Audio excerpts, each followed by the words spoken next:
திருவருகை காலத்தின் 2ஆம் வாரத்தின் ஞாயிற்றுக்கிழமையின் வாசகங்களுக்கு செவிமடுப்போம். முதல் வாசகம், கடவுள் உன் பேரொளியை காட்டுவார். இறைவாக்கினர் பாருக் நூலிலிருந்து வாசகம். அதிகாரம் 5, இறை வார்த்தைகள் 1-9 முடிய. எருசலேமே, உன் துன்பத் துயரத்தின் ஆடைகளை களைந்துவிடு.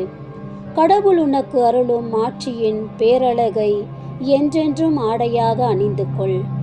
கடவுளிடமிருந்து வரும் நீதியை ஆடையாய் புனைந்து கொள். என்றும் உள்ளவரின் மாட்சியை மணிமுடியாக உன் தலைமீது சூடிக்கொள். கடவுள் வானத்தின் கீழுள்ள எல்லா நாடுகளுக்கும் உன் பேரொளியை காட்டுவார். நீதியில் ஊன்றிய அமைதி, இறைப்பற்றில் ஒளிரும் மாட்சி எனும் பெயர்களால் கடவுள் உன்னை என்றென்றும் அழைப்பார். எருசலேமே, எழுந்திரு, உயர்ந்த இடத்தில் எழுந்து நில். கீழ்திசையை நோக்கி கீழ்திசை முதல் மேற்திசை வரை உள்ள எல்லா நாடுகளிலிருந்தும் உன் மக்கள் தூயவரின் சொல்லால் ஒன்று சேர்க்கப்பட்டு கடவுள் தங்களை நினைவு கூறுவதற்காக மகிழ்வதை பார். பகைவர்கள் கடத்தி சென்ற உன் மக்கள் உன்னை விட்டு பிரிந்து சென்ற பொழுது நடந்து சென்றார்கள். ஆனால் கடவுள் அவர்களை உன்னிடம் திரும்ப அழைத்து வரும் பொழுது அரியணையில் வீற்றிருக்கும் மன்னர் போல் உயர்மிகு மாட்சியுடன் அழைத்து வரப்பட்டார்கள். கடவுளின் மாட்சியில் இஸ்ரேல் பாதுகாப்புடன் நடந்து வரும் பொருட்டு உயர் மலைகள், என்றென்றும் உள்ள குன்றுகள், எல்லா தளவும் பள்ளத்தாக்குகள் நிரம்பவும் இவ்வாறு நிலம் முழுவதும் சமமாக்கும் கடவுள் கட்டளையிட்டுள்ளார். மேலும் காடுகளும் நறுமணம் வீசும். மரங்கள் அனைத்தும் கடவுளின் கட்டளையால் இஸ்ரேலுக்கு நிழல் கொடுத்தன. கடவுள் தம் மாட்சியின் ஒளியை மகிழ்ச்சியோடும் தம்மிடமிருந்து வெளிப்படும் இரக்கத்தோடும் நீதியோடும் இஸ்ரேலை அழைத்து வருவார். இது ஆண்டவரின் அருள்வாக்கு. இறைவா, உமக்கு நன்றி. பதிலுரை பாடல் பல்லவி.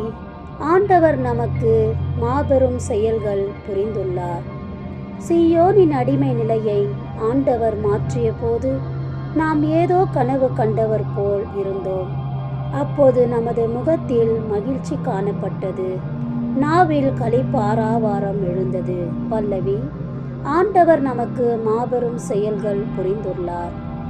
ஆண்டவர் அவர்களுக்கு மாபெரும் செயல் புரிந்தார் என்று பிற இனத்தார் தங்களுள் பேசிக்கொண்டனர். ஆண்டவர் நமக்கு மாபெரும் செயல் புரிந்துள்ளார், ஆதலால் நாம் மகிழ்ச்சி உறுகின்றோம். பல்லவி. ஆண்டவர் நமக்கு மாபெரும் செயல்கள் புரிந்துள்ளார். ஆண்டவர் தென்னாட்டின் வறண்ட ஓடையை நீரோடையாக வான்மழை மாற்றுவது போல எங்கள் அடிமை நிலையை மாற்றியருளும். கண்ணீரோடு விதைப்பவர்கள் அக்களிப்போடு அறுவடை செய்வார்கள். பல்லவி. ஆண்டவர் நமக்கு மாபெரும் செயல்கள் புரிந்துள்ளார். விதை எடுத்து செல்லும் பொழுது அழுகையோடு செல்கின்றார்கள். அரிகளை சுமந்து வரும்போது அக்களிப்போடு வருகின்றார்கள். பல்லவி. ஆண்டவர் நமக்கு மாபெரும் செயல்கள் புரிந்துள்ளார். 2ஆம் வாசகம். திருத்தூதர் பவுல் பிலிப்பியருக்கு எழுதிய திருமுகத்திலிருந்து வாசகம். அதிகாரம் 1, அருள் திருவசனங்கள் 4-6, மேலும் 8-11. சகோதரர் சகோதரிகளே, உங்கள் அனைவருக்காகவும் எப்பொழுதும் மகிழ்ச்சியோடு மன்றாடி வருகிறேன். ஏனெனில் தொடக்க முதல் இன்று வரை நீங்கள் நற்செய்தி பணியில் என்னோடு பங்கேற்று வருகின்றீர்கள். உங்களுள் இத்தகைய நற்செய்தியலை தொடங்கியவர் கிறிஸ்து இயேசுவின் நாள் வரை அதை நிறைவுறச் செய்வார் என உறுதியாய் நம்புகிறேன். கிறிஸ்து இயேசு கொண்டிருந்த அதே பரிவுள்ளத்தோடு உங்கள் மீது எத்துணை ஏக்கமாயிருக்கிறேன் என்பதற்கு கடவுளே சாட்சி. மேலும் நீங்கள் அறிவிலும் அனைத்தையும் உய்த்துணரும் பண்பிலும் மேன்மேலும் வளர்ந்து அன்பால் நிறைந்து சிறந்தவற்றையே ஏற்று செயல்படுமாறு இறைவனை வேண்டுகிறேன். கடவுளின் மாட்சிக்காகவும் புகழ்ச்சிக்காகவும் இயேசு கிறிஸ்துவின் வழியாய் நீதியின் செயல்களால் நிரப்ப பெற்று கிறிஸ்துவின் நாளுக்கென்று குற்றமற்றவர்களாக நேர்மையோடு வாழ்ந்து வர வேண்டுமென்றே இவ்வாறு செய்கின்றேன். ஆண்டவர் வழங்கும் அருள்வாக்கு.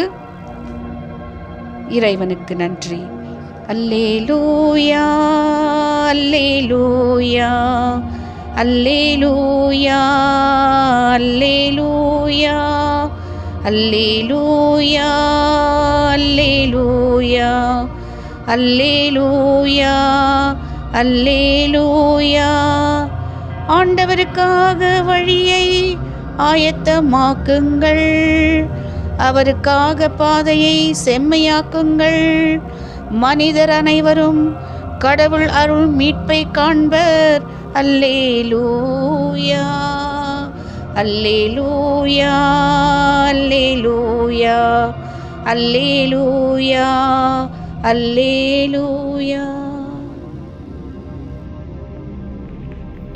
லூக்கா எழுதிய நற்செய்தியிலிருந்து வாசகம்.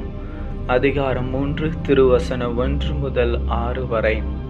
திபேரியஸ் சீசர் ஆட்சி செய்து வந்த 15ஆம் ஆண்டில் பொந்தியு பிலாத்து யூதேயாவின் ஆளுநராக இருந்தார்.